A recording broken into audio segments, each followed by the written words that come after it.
Meet the editors. എല്ലാം ആസൂത്രിതമോ എന്നാണ് ചോദ്യം.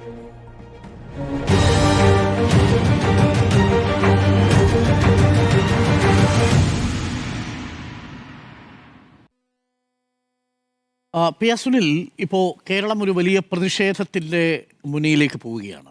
കേരളം വിൽപ്പനയ്ക്ക് എന്നാണ് ആ പ്രതിഷേധത്തിൻ്റെ ടാഗ് ലൈൻ. ചിന്താവാരികയുടെ കവർ പേജ് ആണെങ്കിലും ഇനി LDF മുന്നോട്ട് വയ്ക്കാൻ പോകുന്നത് അദാനി വിഷയത്തിൽ, വീര്യം കുറഞ്ഞ മദ്യത്തിൻ്റെ കാര്യത്തിൽ, കരിമണൽ ഖനനവുമായി ബന്ധപ്പെട്ട് ഈ 3 വിഷയങ്ങളിലും പ്രതിപക്ഷം സമരം ഘടിപ്പിക്കാൻ പോവുകയാണ്. മുനയിൽ നിർത്തിയിരിക്കുന്നത് ഇപ്പോൾ ഏറ്റവും ഒടുവിൽ വിഴിഞ്ഞമാണ്. നമ്മുടെ അഭിമാനമാകേണ്ട പ്രോജക്റ്റാണ്. അത് അദാനി കൊള്ളയടിക്കുന്നു. ആ അദാനി കൊള്ളയടിക്കാൻ വേണ്ടിയിട്ട് മുഖ്യമന്ത്രി കൂട്ടുനിൽക്കുന്നു. എല്ലാം മുഖ്യമന്ത്രി അറിഞ്ഞാണ് മുഖ്യമന്ത്രി വകുപ്പ് തീരുമാനിച്ചതിലടക്കം ഇതിൽ വലിയ രീതിയിലുള്ള ഗൂഢാലോചനയുണ്ട് എന്നാണ് പ്രതിപക്ഷം ആരോപിക്കുന്നത്. ശരിയാണോ? എല്ലാം ആസൂത്രിതമാണോ? നമുക്ക് അദാനി വിവാദം ചർച്ച ചെയ്യുമ്പോൾ നമുക്ക് VS അച്യുതാനന്ദനെ മറക്കാൻ കഴിയില്ല. ഉമ്മൻചാണ്ടി സർക്കാരിൻ്റെ കാലത്താണല്ലോ വിഴിഞ്ഞം തുറമുഖ കരാർ അത് അദാനിയുമായി നിലവിൽ വരുന്നത്. അങ്ങനെ ഒരു കരാർ നിലവിൽ വരുന്ന സമയത്ത് അന്ന് ഗൗതം അദാനി കേരളത്തിലെത്തുകയും അന്നത്തെ പ്രതിപക്ഷ നേതാവായിരുന്ന VS അച്യുതാനന്ദനുമായി ഗൗതം അദാനി കൂടിക്കാഴ്ച നടത്തുകയും ചെയ്തിരുന്നു. അന്ന് VS അച്യുതാനന്ദനുമായി ഏതാണ്ട് അരമണിക്കൂറിലധികം സമയം ഗൗതം അദാനി പങ്കിടുകയും വിഴിഞ്ഞം തുറമുഖം വന്നാൽ എന്തൊക്കെ നേട്ടം കേരളത്തിനുണ്ടാകും എന്നൊക്കെ വളരെ വിശദമായി അദാനി പറയുകയും ചെയ്തു. അന്ന് അദാനി ഇതെല്ലാം പറഞ്ഞ് എഴുന്നേറ്റ് പോകുന്ന സമയത്ത് VS അച്യുതാനന്ദൻ അദാനിയോട് പറഞ്ഞു, വിഴിഞ്ഞം പോർട്ട് വിഴിഞ്ഞം port not good for people, only good for Adani. അതാണ് VS പറഞ്ഞ എക്സാക്ട് വേർഡ് എന്ന് പറയുന്നത്. VSന് അറിയാവുന്ന ഇംഗ്ലീഷ് വെച്ച് കൃത്യമായ മെസ്സേജ് എന്ന് അദാനിക്ക് VS അച്യുതാനന്ദൻ നൽകി. പക്ഷേ നിർഭാഗ്യവശാൽ അദാനിയുമായുള്ള കരാർ യാഥാർത്ഥ്യമായി. അത് ഉമ്മൻചാണ്ടി സർക്കാരിൻ്റെ കാലത്ത് ആ കരാർ ഒപ്പുവെച്ചു. കഴിഞ്ഞ 10 വർഷക്കാലം അദാനി വിഴിഞ്ഞം തുറമുഖത്തിൻ്റെ അധിപനായി തുടർന്നു. ഇപ്പോൾ പുതിയ സർക്കാർ കേരളത്തിൽ അധികാരത്തിൽ വന്നു. തൊട്ടു പിന്നാലെയാണ് ഇങ്ങനെ ഒരു ഓഹരി കൈമാറ്റം നടക്കുന്നത്. ആ ഓഹരി കൈമാറ്റത്തിന് ചട്ടപ്രകാരം ഈ വിഴിഞ്ഞം തുറമുഖവുമായി ബന്ധപ്പെട്ട് സംസ്ഥാന സർക്കാരും അദാനിയും തമ്മിലുണ്ടാക്കിയ കരാർ പ്രകാരം ഉള്ള വ്യവസ്ഥകൾ പാലിക്കാതെയാണ് MSC എന്ന് പറയുന്ന ഒരു ആഗോള ഷിപ്പിംഗ് കമ്പനിക്ക് അദാനിയുടെ 49% ഓഹരികൾ വിറ്റിരിക്കുന്നത്. അത് വിറ്റു എന്ന് സെബി അറിയിക്കുകയും ചെയ്തു. വളരെ കൃത്യമായി തന്നെ ഈ കരാറിൻ്റെ ക്ലോസ് 5.3.1 വളരെ കൃത്യമായി തന്നെ സർക്കാരിൻ്റെ മുൻകൂർ അനുമതിയില്ലാതെ ഇങ്ങനെയൊരു ഇടപാട് നടത്താൻ പാടില്ല എന്ന് കൃത്യമായി എഴുതി വച്ചിട്ടുണ്ട്. 25% കൂടുതൽ ഓഹരികൾ വിൽക്കണമെങ്കിൽ സംസ്ഥാന സർക്കാരിന് മുൻകൂർ അനുമതി വാങ്ങണം. ആ അനുമതി വാങ്ങാതെ അദാനി ഇങ്ങനെ ഒരു കരാറിന് പോയത്, ഇങ്ങനെ ഒരു ഓഹരി വിൽപ്പനയിലേക്ക് പോയത്, ആ വിൽപ്പനയ്ക്കുള്ള തീരുമാനമെടുത്തത്, അതിനുള്ള കരാർ ഒപ്പുവെച്ചത് ഈ വിഴിഞ്ഞം തുറമുഖ കരാറിൻ്റെ ഒറിജിനൽ കരാറിൻ്റെ ലംഘനമാണ്. അതിനെതിരെ സംസ്ഥാന സർക്കാർ എന്ത് നടപടിയെടുക്കും? അതാണ് ഇവിടെ ഉയരുന്ന ഏറ്റവും പ്രധാനപ്പെട്ട ചോദ്യം എന്ന് പറയുന്നത്. എന്തുകൊണ്ടാണ് ഇപ്പോൾ അദാനിയുടെ നീക്കം ദുരൂഹമാകുന്നത്? അതാണ് ഏറ്റവും പ്രധാനപ്പെട്ട ചോദ്യം. എന്തുകൊണ്ടാണ് അദാനിയുടെ നീക്കം ഇവിടെ ദുരൂഹമാകുന്നത്? ഏറ്റവും പ്രധാനപ്പെട്ട കാര്യം എന്ന് പറയുന്നത്, മുഖ്യമന്ത്രിയാകുന്നതിന് മുൻപ്, കേരളത്തിൽ നിയമസഭാ തെരഞ്ഞെടുപ്പിൻ്റെ ഫലം വരുന്നതിന് മുൻപ് മെയ് 1-ാം തീയതി VD സതീശൻ പ്രതിപക്ഷ നേതാവായിരുന്നു അദ്ദേഹം അന്ന്. അത് തെരഞ്ഞെടുപ്പ് സമയത്താണെങ്കിൽ പോലും അദ്ദേഹം പ്രതിപക്ഷ നേതാവാണ്. സാങ്കേതികമായെങ്കിലും പ്രതിപക്ഷ നേതാവാണ് അദ്ദേഹം. MLA ആണ്. ഇങ്ങനെയുള്ള VD സതീശൻ ഒരു ചാർട്ടേഡ് വിമാനത്തിൽ മൂകാംബികയിലേക്ക് പോകുന്നു. ആ ചാർട്ടേഡ് വിമാനം അദാനി ഒരുക്കിയതാണ് എന്നതാണ് ഇപ്പോൾ വരുന്ന റിപ്പോർട്ട്. അപ്പോൾ സാഫ്രോൺ സ്ട്രോക്ക് പ്രൈവറ്റ് ലിമിറ്റഡ് എന്ന് പറയുന്ന ഒരു വിമാന കമ്പനിയുടെ ആഡംബര ചാർട്ടേഡ് വിമാനത്തിൽ VD സതീശൻ മൂകാംബികയിലേക്ക് പോവുകയാണ്. ഏതാണ്ട് 25 ലക്ഷം രൂപ ചെലവ് വരും ആ വിമാനയാത്രയ്ക്ക്. ഒരു ദിവസമാണ് VD സതീശൻ ആ വിമാനം ഉപയോഗിച്ചത്. അപ്പോൾ ആ ചാർട്ടേഡ് വിമാനത്തിൽ എന്തിന് VD സതീശൻ മൂകാംബികയിലേക്ക് പോയി? ആരാണ് ഈ ചാർട്ടേഡ് വിമാനത്തിൻ്റെ പൈസ കൊടുത്തത്? 25 ലക്ഷം രൂപ. 25 ലക്ഷം രൂപ ബാങ്കിൽ നിന്ന് ലോൺ എടുത്തിട്ടാണോ VD സതീശൻ മൂകാംബികയിലേക്ക് പോയത്? ലോൺ എടുത്തിട്ടാണോ VD സതീശൻ ഈ ചാർട്ടേഡ് വിമാനത്തിൻ്റെ പണം കൊടുത്തത്? അല്ലെങ്കിൽ ആരാണ് ഈ പണം കൊടുത്തത്? പ്രതിപക്ഷ നേതാവിൻ്റെ ശമ്പളം എത്രയാണെന്ന് നമുക്കറിയാലോ. പ്രതിപക്ഷ നേതാവിൻ്റെ ശമ്പളം ഉപയോഗിച്ചുകൊണ്ട് 25 ലക്ഷം രൂപ ചാർട്ടേഡ് വിമാനത്തിന് നൽകിയിട്ട് മൂകാംബികയിലേക്ക് പോകാൻ ഏതായാലും VD സതീശന് സാധിക്കില്ലല്ലോ. അപ്പോൾ ആരാണ് VD സതീശന് 25 ലക്ഷം രൂപ നൽകിയത്? ഈ ചാർട്ടേഡ് വിമാനത്തിന് പോകാൻ? കൃത്യമായ മറുപടി ഇതുവരെ കിട്ടിയിട്ടില്ല. അപ്പോൾ അങ്ങനെ 25 ലക്ഷം രൂപ നൽകി ചാർട്ടേഡ് വിമാനത്തിൽ മൂകാംബിയിലേക്ക് പോയ VD സതീശൻ അവിടെ കണ്ടത് അദാനിയിലെ പ്രധാനപ്പെട്ട ഒരു വ്യക്തിയെയാണ്. അപ്പോൾ അദാനിയിലെ ഒരു പ്രധാനപ്പെട്ട വ്യക്തിയെ കണ്ട VD സതീശൻ പിന്നീട് തിരിച്ചു വരുന്നു. കേരളത്തിൽ തെരഞ്ഞെടുപ്പ് ഫലം വരുന്നു. VD സതീശൻ വലിയ സംഘർഷങ്ങൾക്കൊടുവിൽ കേരളത്തിൽ മുഖ്യമന്ത്രിയാകുന്നു. മുഖ്യമന്ത്രിയായ ശേഷം ഇതാ അദാനി വിഴിഞ്ഞം തുറമുഖത്തിൻ്റെ 49% ഓഹരി MSC കമ്പനിക്ക് വിൽക്കുകയാണ്. സംസ്ഥാന സർക്കാരിനോട് മുൻകൂർ അനുമതി വേണം എന്നുള്ളൊരു വ്യവസ്ഥ ലംഘിച്ചുകൊണ്ട്. എന്നിട്ട് ഞങ്ങൾ അറിഞ്ഞില്ല എന്ന് നിയമസഭയിൽ വന്ന് മുഖ്യമന്ത്രി VD സതീശൻ പറയുകയാണ്. സർക്കാരിനോട് അനുമതി തേടിയില്ല എന്ന് പറയുകയാണ്. അപ്പോൾ സർക്കാരിനോട് അനുമതി തേടിയില്ല എന്ന് VD സതീശൻ നിയമസഭയിൽ പറഞ്ഞു. ശരി തന്നെ. പക്ഷെ ഇപ്പോഴും ഞാൻ കരുതുന്നത് അങ്ങനെ ആയിരിക്കില്ല.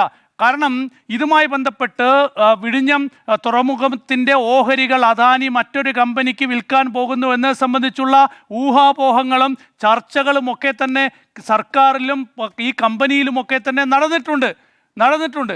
അപ്പോൾ രണ്ടാമത്തെ വിഷയം വരികയാണ്, ഇതുമായി കണക്ട് ചെയ്യാൻ പറ്റുന്നത്. അവിടെയാണ് വിഴിഞ്ഞം അന്താരാഷ്ട്ര തുറമുഖ കമ്പനിയുടെ വിസിലിൻ്റെ MD ആയിരുന്ന ദിവ്യ എസ് അയ്യരെ മാറ്റുന്നത്.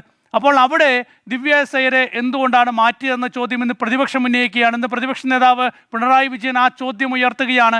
എന്തുകൊണ്ടാണ് മാറ്റിയത്? ദിവ്യ എസ് അയ്യരെ മാറ്റിയത് അദാനിയുടെ ആവശ്യം പരിഗണിച്ചുകൊണ്ടാണ് എന്ന ആരോപണമാണ് ഇവിടെ പ്രതിപക്ഷം ഉയർത്തുന്നത്. അദാനിയുടെ ആവശ്യം പരിഗണിച്ചുകൊണ്ടാണ് ഈ MD സ്ഥാനത്ത് നിന്ന് ദിവ്യ എസ് അയ്യരെ മാറ്റിയതിൽ തൃപ്തയല്ല, അതല്ലെങ്കിൽ അതിൽ അതൃപ്തിയാണ് എന്നൊക്കെ ദിവ്യ എസ് അയ്യർ എന്നൊക്കെയുള്ള റിപ്പോർട്ട് നേരത്തെ പുറത്തു വന്നിരുന്നു. അപ്പോൾ എന്തിനാണ് ദിവ്യ എസ് അയ്യരെ ഇതുപോലെ അധികാരത്തിൽ വന്നതിന് തൊട്ട് പിന്നാലെ ജൂൺ മാസം 2023 ഒക്ടോബറിലാണ് ദിവ്യ എസ് അയ്യരെ ഈ തുറമുഖത്തിൻ്റെ MD ആയി നിയമിക്കുന്നത്. 2026 ജൂൺ ആദ്യവാരത്തിൽ അവരെ MD സ്ഥാനത്ത് നിന്ന് നീക്കുന്നു. എന്തിനാണ് നീക്കിയത്? അദാനി പറഞ്ഞിട്ടാണോ അവരെ നീക്കിയത് എന്ന പ്രധാനപ്പെട്ട ചോദ്യം ഇവിടെ അവശേഷിക്കുകയാണ്. അപ്പോൾ അദാനിക്ക് വേണ്ടിയാണോ ഇവിടെ എല്ലാ കാര്യങ്ങളും നടക്കുന്നത്? അദാനിയുടെ കാര്യം നമുക്കറിയാം. അദാനിയെ ദേശീയ തലത്തിൽ ഏറ്റവും ശക്തമായി എതിർക്കുന്ന പാർട്ടിയാണ് കോൺഗ്രസ് പാർട്ടി. അദാനിക്കെതിരെയുള്ള നീക്കത്തിൻ്റെ മുഖമാണ് ഇന്ന് രാഹുൽ ഗാന്ധി എന്ന് പറയുന്നത്. എല്ലാ തെരഞ്ഞെടുപ്പ് പ്രചരണങ്ങളിലും രാഹുൽ ഗാന്ധി ഏറ്റവും ശക്തമായി ആക്രമിക്കുന്നത് അദാനിയാണ്. എന്തുകൊണ്ടാണ് അദാനി ആക്രമിക്കുന്നത്? അദാനിയാണ് BJPയുടെ ഏറ്റവും പ്രധാനപ്പെട്ട ഫണ്ടർ എന്നുള്ളതാണ്. അദാനിയും മോദിയും തമ്മിലുള്ള ബന്ധം ചൂണ്ടിക്കാട്ടിയാണ് ഇത്തരം ആരോപണങ്ങൾ കോൺഗ്രസ് കൂടുതൽ ശക്തമാക്കി ഉയർത്തുന്നത്. അദാനിക്ക് എല്ലാ ആനുകൂല്യങ്ങളും നൽകുന്നു, അദാനിക്ക് വിമാനത്താവളങ്ങൾ നൽകുന്നു, അദാനിക്ക് എയർപോർട്ടുകൾ നൽകുന്നു, അദാനിക്ക് എല്ലാ ഇളവുകളും നൽകുന്നു. അങ്ങനെ അദാനിക്കെതിരെ വലിയ രാഷ്ട്രീയ പോരാട്ടം ദേശീയ തലത്തിൽ രാഹുൽ ഗാന്ധി നടത്തുമ്പോഴാണ് ഇവിടെ അദാനിക്ക് വേണ്ടി കുടപിടിക്കുന്ന ഒരു സാഹചര്യം ഉണ്ടാവുന്നത്. വിഴിഞ്ഞം തുറമുഖത്തിൻ്റെ ഈ കരാറുമായി ബന്ധപ്പെട്ടുള്ള അല്ലെങ്കിൽ വിഴിഞ്ഞം തുറമുഖ നിർമ്മാണവുമായി ബന്ധപ്പെട്ടുള്ള ചർച്ചകൾ 2015 തുടങ്ങിയത്. 2006 VS അച്യുതാനന്ദൻ മുഖ്യമന്ത്രിയായിരുന്ന കാലത്ത് വിഴിഞ്ഞത്ത് ഇതുപോലൊരു വലിയ വാണിജ്യ തുറമുഖം ആരംഭിക്കണം എന്നത് സംബന്ധിച്ച ചർച്ചകൾ അന്നേ തുടങ്ങിയിരുന്നു. അന്ന് നിർമ്മാണത്തിനായി വന്ന ഒരു ചൈനീസ് കമ്പനിയാണ്. പക്ഷേ ഒരു ചൈനീസ് കമ്പനി ആയതുകൊണ്ട് അന്നത്തെ UPA സർക്കാർ അതിന് അനുമതി നൽകിയില്ല. അന്ന് പൊതുമേഖലയിൽ വിഴിഞ്ഞത്ത് തുറമുഖം നിർമ്മിക്കണം എന്നതായിരുന്നു CPIMൻ്റെ നിലപാട്. അന്ന് CPIM ഇതുമായി ബന്ധപ്പെട്ട ഒരു ഡോക്യുമെൻ്റ് തന്നെ തയ്യാറാക്കിയിരുന്നു. ആ ഡോക്യുമെൻറ്റിൽ വളരെ കൃത്യമായി വിഴിഞ്ഞത്ത് തുറമുഖം നിർമ്മിക്കേണ്ടത് ഒരു പൊതുമേഖലാ കമ്പനിയാണ് എന്ന് തീരുമാനിച്ചിരുന്നു. അത് ചൈനീസ് കമ്പനിയാണ് വന്നത്, വിദേശ കമ്പനി വരുന്നതിൽ തെറ്റില്ല. പക്ഷേ അത് അന്ന് വന്നത് ഒരു ചൈനീസ് കമ്പനിയായിരുന്നു. പക്ഷേ അന്നത്തെ UPA സർക്കാർ അതിന് അനുമതി നൽകിയില്ല. അതേ തുടർന്ന് ഇതിൻ്റെ നിർമ്മാണ പദ്ധതികളൊക്കെ തന്നെ നീണ്ടുപോയി. പിന്നീടാണ് ഉമ്മൻചാണ്ടി സർക്കാർ അധികാരത്തിൽ വന്ന ശേഷം അദാനി വരുന്നത്. അദാനി വന്നപ്പോൾ ഇതാ എല്ലാ അനുമതികളും പെട്ടെന്ന് കിട്ടുന്നു. അപ്പോൾ എല്ലാം എളുപ്പമാകുന്നു. നരേന്ദ്രമോദിയുടെ ഏറ്റവും കൂട്ടുകാരനാണ് അദാനി എന്നുള്ള വിവരമാണല്ലോ നമുക്കെല്ലാവർക്കും അറിയാവുന്നത്. കോൺഗ്രസ് തന്നെയാണ് അത് ഏറ്റവും പ്രധാനമായും ഉന്നയിക്കുന്നത്. അപ്പോൾ അന്ന് എല്ലാ അനുമതിയും കിട്ടുന്നു. 2015 ഈ കരാർ ഒപ്പുവയ്ക്കുന്നു. 2017 CAG റിപ്പോർട്ടിൽ വളരെ കൃത്യമായി തന്നെ പറഞ്ഞിട്ടുണ്ട്, അദാനിയുമായിട്ടുള്ള ഈ തുറമുഖ കരാർ കേരളത്തിന് നഷ്ടമാണ്, കേരളത്തിന് ഗുണകരമല്ല ഈ കരാറെന്ന് CAG തന്നെ കൃത്യമായി പറഞ്ഞിട്ടുണ്ട്. ഏതാണ്ട് 30,000 കോടി രൂപയാണ് ഈ കരാറിലൂടെ അദാനി നേട്ടമുണ്ടാക്കാൻ പോകുന്നത് എന്ന് CAG തന്നെ അന്ന് വളരെ കൃത്യമായി പറഞ്ഞിട്ടുണ്ട്. അന്ന് മുതൽ അദാനിയുമായുള്ള വിഴിഞ്ഞം തുറമുഖ കരാർ കേരളത്തിന് ഗുണമല്ല എന്നത് വളരെ കൃത്യമാണ്. പക്ഷേ കഴിഞ്ഞ 10 വർഷക്കാലം ഈ കരാറുമായി അദാനിയുമായി മുന്നോട്ട് പോകേണ്ട ഒരു സാഹചര്യം കഴിഞ്ഞ 10 വർഷത്തെ LDF സർക്കാരിനുമുണ്ടായി. നിർഭാഗ്യവശാൽ അദാനി AKG സെൻറ്ററിൽ വരെ കയറുന്ന സാഹചര്യവുമുണ്ടായി. ഉരുക്കുമുഷ്ടി കൊണ്ട് അദാനിയെ നേരിടേണ്ട ഒരു സാഹചര്യം അന്നുണ്ടായിരുന്നു. പക്ഷേ അതുണ്ടായില്ല എന്ന വിമർശനം കൂടി ഇവിടെ നമുക്ക് മുന്നോട്ട് വയ്ക്കാൻ കഴിയും. അപ്പോൾ ഇപ്പോഴെന്താണ് ഏറ്റവും പ്രധാനപ്പെട്ട സാഹചര്യം? അദാനിക്ക് കൂടുതൽ സ്വാതന്ത്ര്യം കിട്ടുന്നു എന്നിടത്താണ് പ്രശ്നം. അദാനിക്ക് കൂടുതൽ സ്വാതന്ത്ര്യം കിട്ടുന്നു. അതെങ്ങനെയാണ് കിട്ടുന്നത്? വിഴിഞ്ഞം തുറമുഖത്തിൻ്റെ ഓഹരികൾ വിൽക്കാനുള്ള ധൈര്യം അത് സംസ്ഥാന സർക്കാരിനോട് ചോദിക്കണമെന്നിരിക്കെ അത് ചോദിക്കാതെ വിൽക്കാനുള്ള ധൈര്യം അദാനിക്ക് വന്നിരിക്കുന്നു എന്നിടത്താണ് ഏറ്റവും പ്രധാനപ്പെട്ട പ്രശ്നം. ഈ തെരഞ്ഞെടുപ്പ് കഴിഞ്ഞ ശേഷം, നിയമസഭാ തെരഞ്ഞെടുപ്പിൻ്റെ ജനവിധി വന്ന ശേഷം കേരളത്തിൽ ആദ്യം കണ്ടത്, കേരളത്തിൽ ആരെ മുഖ്യമന്ത്രിയാക്കണം എന്നത് സംബന്ധിച്ചുള്ള വലിയ പോരായിരുന്നല്ലോ, വലിയ ചർച്ചയായിരുന്നല്ലോ, വലിയ തമ്മിലടിയായിരുന്നല്ലോ. അന്നൊക്കെയാണ് ആ സമയത്താണ് വി ഡി സതീശൻ്റെ മൂകാംബിക യാത്രയുമായി ബന്ധപ്പെട്ടുള്ള വിവരങ്ങൾ പുറത്തു വരുന്നത്.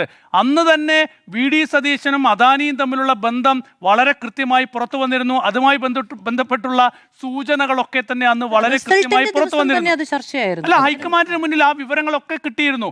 വി ഡി സതീശൻ അദാനിയുടെ ആളാണ് എന്നത് സംബന്ധിച്ചുള്ള കൃത്യമായ വിവരങ്ങളൊക്കെ തന്നെ അന്ന് കോൺഗ്രസ് സംശയിച്ചിരുന്നു, ഹൈക്കമാൻഡ് സംശയിച്ചിരുന്നു. ഇതുമായി ബന്ധപ്പെട്ട് ഒരുപാട് വിവരങ്ങൾ കേരളത്തിലെ തന്നെ പ്രധാനപ്പെട്ട കോൺഗ്രസ് നേതാക്കൾ ഹൈക്കമാൻഡിനെ അറിയിച്ചിട്ടുണ്ട്. വി ഡി സതീശൻ കേരളത്തിൻ്റെ മുഖ്യമന്ത്രിയാകുന്നത് അദാനി വഴിയാണ് എന്നൊക്കെയുള്ള വലിയ വിമർശനങ്ങൾ ഉയർത്തിയത് കോൺഗ്രസിനകത്തു നിന്നുള്ളവർ തന്നെയാണ്. അവർ തന്നെ ഇക്കാര്യം ഹൈക്കമാൻഡിനെ അറിയിച്ചിട്ടുണ്ട്. പക്ഷേ അത് തടയാൻ ഹൈക്കമാൻഡിന് കഴിഞ്ഞില്ല എന്നുള്ളതാണ്. അതാണ് യഥാർത്ഥത്തിൽ നമ്മൾ ഇന്ന് കണ്ടുകൊണ്ടിരിക്കുന്നത്. ഇവിടെ അദാനിക്ക് ചെയ്യാൻ കഴിയുന്ന ഒരു സാഹചര്യം ഉണ്ടാകുന്നു. അവസാനത്തെ തീരുമാനം ഹൈക്കമാൻഡിൻ്റെതായിരുന്നു. അതെങ്ങനെയാണ് അദാനി വഴിയാവുക എന്നത് ഹൈക്കമാൻഡ് സംശയിക്കുക. അത് ഹൈക്കമാൻഡ് പറയട്ടെ. ഏതായാലും ഇവിടെ രാഹുൽ ഗാന്ധി എന്തുകൊണ്ടാണ് പ്രതികരിക്കാത്തത് എന്നതിൽ എനിക്ക് വലിയ അത്ഭുതമുണ്ട്. കാരണം രാഹുൽ ഗാന്ധിയാണ് അദാനിക്കെതിരെയുള്ള വലിയ പോരാട്ടം നടത്തുന്നതെന്ന് ഞാൻ തുടക്കത്തിൽ പറഞ്ഞു. രാഹുൽ ഗാന്ധി ഇങ്ങനെ അദാനിക്കെതിരെ വലിയ പോരാട്ടം ദേശീയ തലത്തിൽ നടത്തുമ്പോൾ, അദാനിയെ എല്ലാ നിമിഷവും വിമർശിച്ച് മുന്നോട്ട് പോകുമ്പോൾ, അദാനി ഈ രാജ്യത്തെ കൊള്ളയടിക്കുകയാണ്, രാജ്യ താല്പര്യത്തിന് വിരുദ്ധമായിട്ടാണ് പ്രവർത്തിക്കുന്നത്, അദാനി BJPക്ക് വേണ്ടി പ്രവർത്തിക്കുന്ന ഒരു കമ്പനിയാണ് എന്നൊക്കെ രാഷ്ട്രീയമായി ആരോപിക്കുന്ന രാഹുൽ ഗാന്ധി, ആ രാഹുൽ ഗാന്ധിയുടെ പാർട്ടി അധികാരത്തിലുള്ള സംസ്ഥാനത്താണ് അദാനി ഇതുപോലൊരു ഗുരുതര ചട്ടലംഘനം നടത്തിയിരിക്കുന്നത്. ആ ചട്ടലംഘനത്തെ കാണാതെ ഈ സർക്കാരിന് മുന്നോട്ട് പോകാനാകുമോ എന്നതാണ് പ്രധാനപ്പെട്ട ചോദ്യം. ഇവിടെ രാഹുൽ ഗാന്ധിയുടെ പ്രതികരണം വളരെ പ്രധാനപ്പെട്ടതാണ്. രാഹുൽ ഗാന്ധി വിദേശത്താണ്. 9-ാം തീയതി രാഹുൽ ഗാന്ധി ഇന്ത്യയിൽ തിരിച്ചെത്തും. ഞാൻ പ്രതീക്ഷിക്കുന്നത് ഈ വിഷയത്തിൽ രാഹുൽ ഗാന്ധിയുടെ ഇടപെടൽ ഉണ്ടാകും എന്ന് തന്നെയാണ് ഞാൻ പ്രതീക്ഷിക്കുന്നത്. പക്ഷേ ഈ വിഷയത്തിൽ പ്രതികരിക്കണം. അത് രാഹുൽ ഗാന്ധി പ്രതികരിക്കണം, നിലപാട് വ്യക്തമാക്കണം. ഇവിടെ അദാനിക്കെതിരെ ഒന്നും ചെയ്യേണ്ടതില്ല. അദാനിയാണ് എല്ലാം. അദാനിയെ കെട്ടിപ്പിടിക്കണം, അദാനിയെ ഉയർത്തിപ്പിടിക്കണം. ഇതാണ് നിലപാടെങ്കിൽ ഇത് ചട്ടലംഘനമല്ല എന്ന് സംസ്ഥാന സർക്കാരിന് വിധി എഴുതാം. അതേസമയം ഇതിൻ്റെ കരാർ വ്യവസ്ഥകൾ കൃത്യമായി പാലിക്കുകയാണെങ്കിൽ ഇത് ചട്ടലംഘനം തന്നെയാണ്. കോൺഗ്രസ് ഭരിക്കുന്ന ഒരു സംസ്ഥാനത്ത് കോൺഗ്രസിൻ്റെ രാഷ്ട്രീയ നിലപാടിന് വിരുദ്ധമായി വി ഡി സതീശൻ ഇവിടെ ഒരു തീരുമാനമെടുക്കുമോ എന്നതാണ് എൻ്റെ ചോദ്യം. ഏതായാലും ഇത് ആസൂത്രിതമായ നീക്കങ്ങളാണ് കേരളത്തിൽ അദാനിയുടെ ഭാഗത്തു നിന്ന് ഉണ്ടാകുന്നത്, സർക്കാരിൻ്റെ ഭാഗത്തു നിന്നും ഉണ്ടാകുന്നത്. ഇടവേളയ്ക്ക് ശേഷം വിഴിഞ്ഞം പോർട്ടടക്കം ഒരുപാട് സംശയങ്ങളും ഒരുപാട് ദുരൂഹതകളും പ്രതിഷേധമുയർത്തുന്നു. കേരളം വിൽപ്പനയ്ക്കെന്ന് ക്യാമ്പയിൻ ആരംഭിച്ചിരിക്കുന്നു LDF വി ഡി സതീശൻ സർക്കാരിനെതിരെ. എല്ലാം ആസൂത്രിതമായിട്ടാണോ വിഴിഞ്ഞത്ത് നടന്നത് എന്നാണ് ചോദ്യം. എല്ലാം ആസൂത്രിതമാണോ മധു? ആസൂത്രിതമാണ് എന്ന് തെളിയിക്കത്തക്കതൊന്നും പബ്ലിക് ഡൊമൈനിൽ വന്നിട്ടില്ല. ആരോപണങ്ങളാണ് നിലവിലുണ്ടാകുന്നത്. പക്ഷെ ആരോപണങ്ങൾ ശക്തമാണ്. അത് നിയമസഭയിൽ ഉന്നയിക്കാൻ കഴിയുന്നൊരു സാഹചര്യം നിയമസഭയുടെ ഈ പറയുന്ന അവസാന ദിവസം പ്രതിപക്ഷത്തിന്റെ കൈവശം ഉണ്ടായിരുന്നില്ല എന്നുള്ളതാണ്. രാവിലെ ദേശാഭിമാനി പത്രം ഇടതുപക്ഷത്തിന്റെ ഭരണ നേട്ടം എന്ന നിലയ്ക്കാണല്ലോ അച്ചുനിരത്തിയിരുന്നത്. സ്വാഭാവികമായും മുഖ്യമന്ത്രി അത് സംസാരിച്ചപ്പോൾ, ആ വിവരം സംസാരിച്ചപ്പോൾ ഞാൻ പത്രങ്ങളിലൂടെയാണ് അറിഞ്ഞത് എന്ന് പറഞ്ഞപ്പോൾ മുൻ മുഖ്യമന്ത്രി അതിനോട് അനുകൂലമായ നിലപാടാണ് എടുക്കുകയും ചെയ്തത്. പക്ഷേ പിന്നീട് അതിൽ കുറ്റമൊന്നും പറയാനില്ല കേട്ടോ. കാരണം അതിന് തലേ ദിവസം ഈ വാർത്ത വന്നപ്പോൾ കേരളത്തിലെ ഒട്ടുമിക്ക മാധ്യമങ്ങളും കേരളത്തിലേക്ക് ഒരു വിദേശ നിക്ഷേപം എന്ന നിലയ്ക്കാണ് വാർത്തകൾ നൽകിയത്. സ്വാഭാവികമായും അതിൻ്റെ ഒരു പ്രതീതി അങ്ങനെ തന്നെയായിരുന്നു. പിന്നീടാണ് ഇതിൻ്റെ കരാറുമായി ബന്ധപ്പെട്ട കാര്യങ്ങൾ, അതിൽ കരാറിൽ എഗ്രിമെൻറ്റിൽ ബ്രീച്ച് ഉണ്ടായിട്ടുണ്ട് തുടങ്ങിയ കാര്യങ്ങളൊക്കെ പുറത്തേക്ക് വരുന്നത് പിന്നീടാണ്. ആ സമയത്ത് കൃത്യമായി CPM അതിൽ നിലപാടെടുക്കുന്നുണ്ട്. ഇത് കരാർ ലംഘനമാണ് എന്നും അത് കേരളത്തെ വിഴിഞ്ഞത്തിനെ സ്വകാര്യവൽക്കരിക്കാനുള്ള, കുത്തകവൽക്കരിക്കാനുള്ള നീക്കമാണ് എന്നുമുള്ള രാഷ്ട്രീയ ആരോപണത്തിലേക്ക് CPM ആ ഘട്ടത്തിൽ തന്നെ മാറി. അപ്പോൾ സംഭവിക്കുന്ന പ്രശ്നം എന്താണെന്ന് വെച്ചിട്ടുണ്ടെങ്കിൽ അതിനെ പ്രതിരോധിക്കാൻ അല്ലെങ്കിൽ അതിന് മറുപടി പറയാൻ ഭരണപക്ഷം തയ്യാറല്ല എന്നതാണ്. കേരളത്തിന്റെ മുഖ്യമന്ത്രി വി ഡി സതീശൻ നിയമസഭയിൽ ഞാൻ ഈ കാര്യം മാധ്യമങ്ങളിലൂടെയാണ് അറിഞ്ഞത് എന്ന് പറഞ്ഞതിന് ശേഷം കമ എന്നൊരു അക്ഷരം മിണ്ടിയിട്ടില്ല. ഒരു ഫേസ്ബുക്ക് പോസ്റ്റിലൂടെ പോലും അതിന് മറുപടി പറഞ്ഞിട്ടില്ല. നിയമസഭയിൽ പ്രതിരോധിക്കാമായിരുന്നില്ലേ എന്നാണ് ഇപ്പോൾ ഈ കാര്യവുമായി ബന്ധപ്പെട്ട വിശദീകരണം നൽകുന്ന UDFന്റെ പ്രതിനിധികളൊക്കെ പറയുന്നത്. ആ സമയത്ത് ഈ കാര്യം നിലനിന്നിട്ടില്ല. ആ സമയത്ത് സെബിക്ക് അദാനി കൊടുത്ത കത്ത് പുറത്തു വന്നിട്ടില്ല. സെബിക്ക് അദാനി കൊടുത്ത കത്തിൽ അതിന്റെ പ്രാരംഭഘട്ടത്തിൽ തന്നെ വ്യക്തമായി പറയുന്നുണ്ട്, with reference to the caption's subject, we would like to inform you that the company has entered into a share purchase and subscription agreement on June 29th, 2026 എന്ന് പറയുന്നുണ്ട്. അതായത് അവർ ധാരണയിലെത്തിയിട്ടുണ്ട്, അവർ എഗ്രിമെന്റിലെത്തിയിട്ടുണ്ട് എന്നവർ സെബിയെ അറിയിക്കുന്നു. ഇനി നമ്മുടെ ഇന്നലത്തെ വാർത്ത എന്താണ്? സെബിയെ ഇത് അറിയിക്കേണ്ടതില്ല, പകരം എന്താണ് വേണ്ടത്? സർക്കാരിനെയാണ് അറിയിക്കേണ്ടത്. സെബിയെ അറിയിക്കേണ്ടതില്ലായിട്ട് പോലും സെബിയെ അറിയിക്കുന്നു, പക്ഷേ അറിയിക്കേണ്ട സർക്കാരിനോട് അറിയിച്ചില്ല.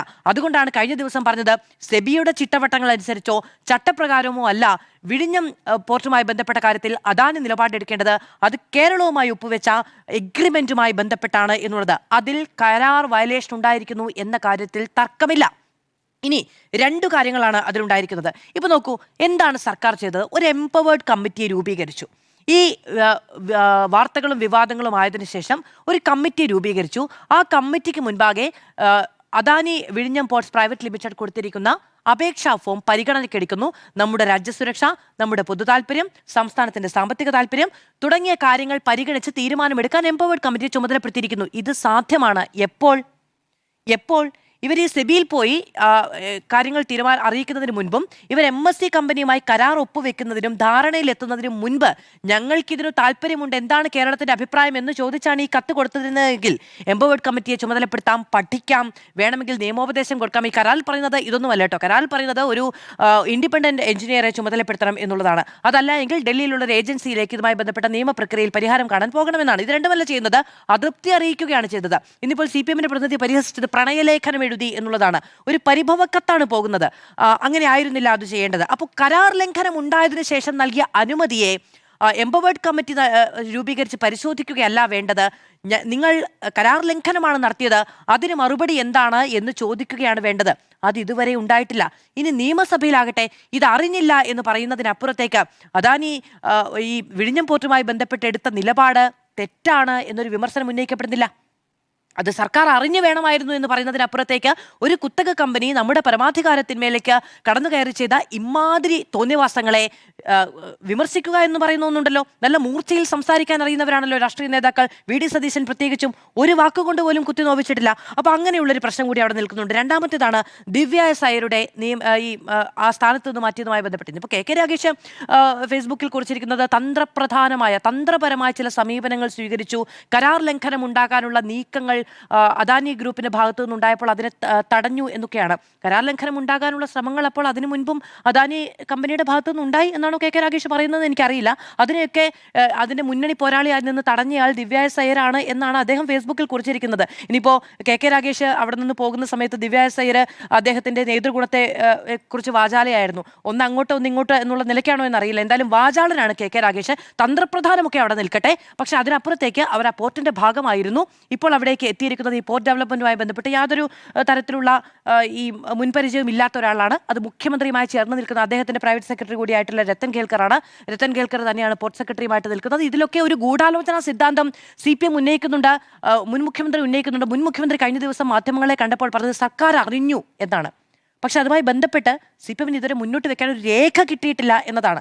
സർക്കാർ അറിഞ്ഞു എന്ന് ബോധ്യപ്പെടുത്താൻ കഴിയുന്ന ഒരു രേഖ മുന്നോട്ട് വെച്ചിട്ടില്ല.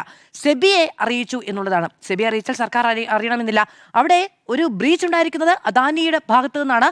അതിനെ പക്ഷേ ഇച്ഛാശക്തിയോടെ നേരിടുന്നതിൽ, ഇതിവിടെ നടക്കില്ല എന്ന് വളരെ കൃത്യമായി പറയുന്നതിൽ, ഇത് BJP ഭരിക്കുന്ന സംസ്ഥാനമല്ല, നിങ്ങൾക്ക് തോന്നിവാസം കാണിക്കാൻ എന്ന് പറയുന്നതിൽ VD സതീശൻ പിന്നാക്കമാണ്. ഇനി അദ്ദേഹം പഠിക്കുമായിരിക്കും, പറയുമായിരിക്കും എന്നുള്ളതാണ് നമുക്കതിൽ പറയാൻ കഴിയുന്നത്. കുറച്ചു മുമ്പ് കോൺഗ്രസിന്റെ പ്രതിനിധി വന്നിട്ട് ഇപ്പോൾ ഇപ്പോൾ നിങ്ങൾ അറിയണ്ട എന്നാ പറയുന്നത്. ആരോടാ പറയുന്നത്? ജനങ്ങളോടാണ് പറയുന്നത്. നിങ്ങൾ ഇപ്പോൾ അറിയേണ്ട എന്ന് പറയുന്ന ഒരു സർക്കാരുണ്ടോ ജനാധിപത്യത്തിൽ? എനിക്കറിയില്ല കേട്ടോ, എൻ്റെ അനുഭവ പരിചയത്തിലില്ല. നിങ്ങൾ ഇപ്പോൾ അറിയേണ്ടതില്ല എന്ന് പറയുന്ന ഒരു സർക്കാരുണ്ടോ എന്നറിയില്ല. അങ്ങനെയാണ് എങ്കിൽ നോക്കൂ, ഇപ്പം ഓപ്പറേഷൻ സിന്ദൂരുമായി ബന്ധപ്പെട്ട 6 പേരുടെ വീരമൃത്യു. ആ വിവരം കേന്ദ്ര സർക്കാർ മറച്ചുവെച്ചു എന്ന് പറഞ്ഞുകൊണ്ട് നിങ്ങളിപ്പോൾ അറിയേണ്ടതില്ല എന്ന് കേന്ദ്ര സർക്കാർ തീരുമാനിച്ചപ്പോൾ അതിനെതിരെ രാഷ്ട്രീയമായി യുദ്ധം ചെയ്യുന്ന ആളുകളാണ് കോൺഗ്രസ്സുകാർ. നിങ്ങളിപ്പോൾ അറിയേണ്ടതില്ല എന്ന് കോൺഗ്രസ് നേതാക്കൾ നമ്മളോട് വന്ന് പറയാൻ എന്താ മറുപടി പറയാ? 5 വർഷത്തേക്ക് അധികാരത്തിൽ കയറിയിരിക്കുന്ന ഒരു സർക്കാരിന്റെ പ്രതിനിധി ഒന്ന് പറയാ നിങ്ങളിപ്പോൾ അറിയണ്ട എന്ന്. അങ്ങനെയാണെങ്കിൽ അങ്ങനെ എന്ന് പറയാ എന്നത് മാത്രമേ നമുക്ക് നിയമപരമായി ചെയ്യാൻ കഴിയുകയുള്ളൂ എന്നതാണ്. ഇനി പക്ഷെ അപ്പോഴും അവിടെ ഒരു പ്രശ്നമുണ്ട്. സംസ്ഥാന സർക്കാരിന് ഇന്റലിജൻസ് സംവിധാനങ്ങളൊക്കെ ഉണ്ട്.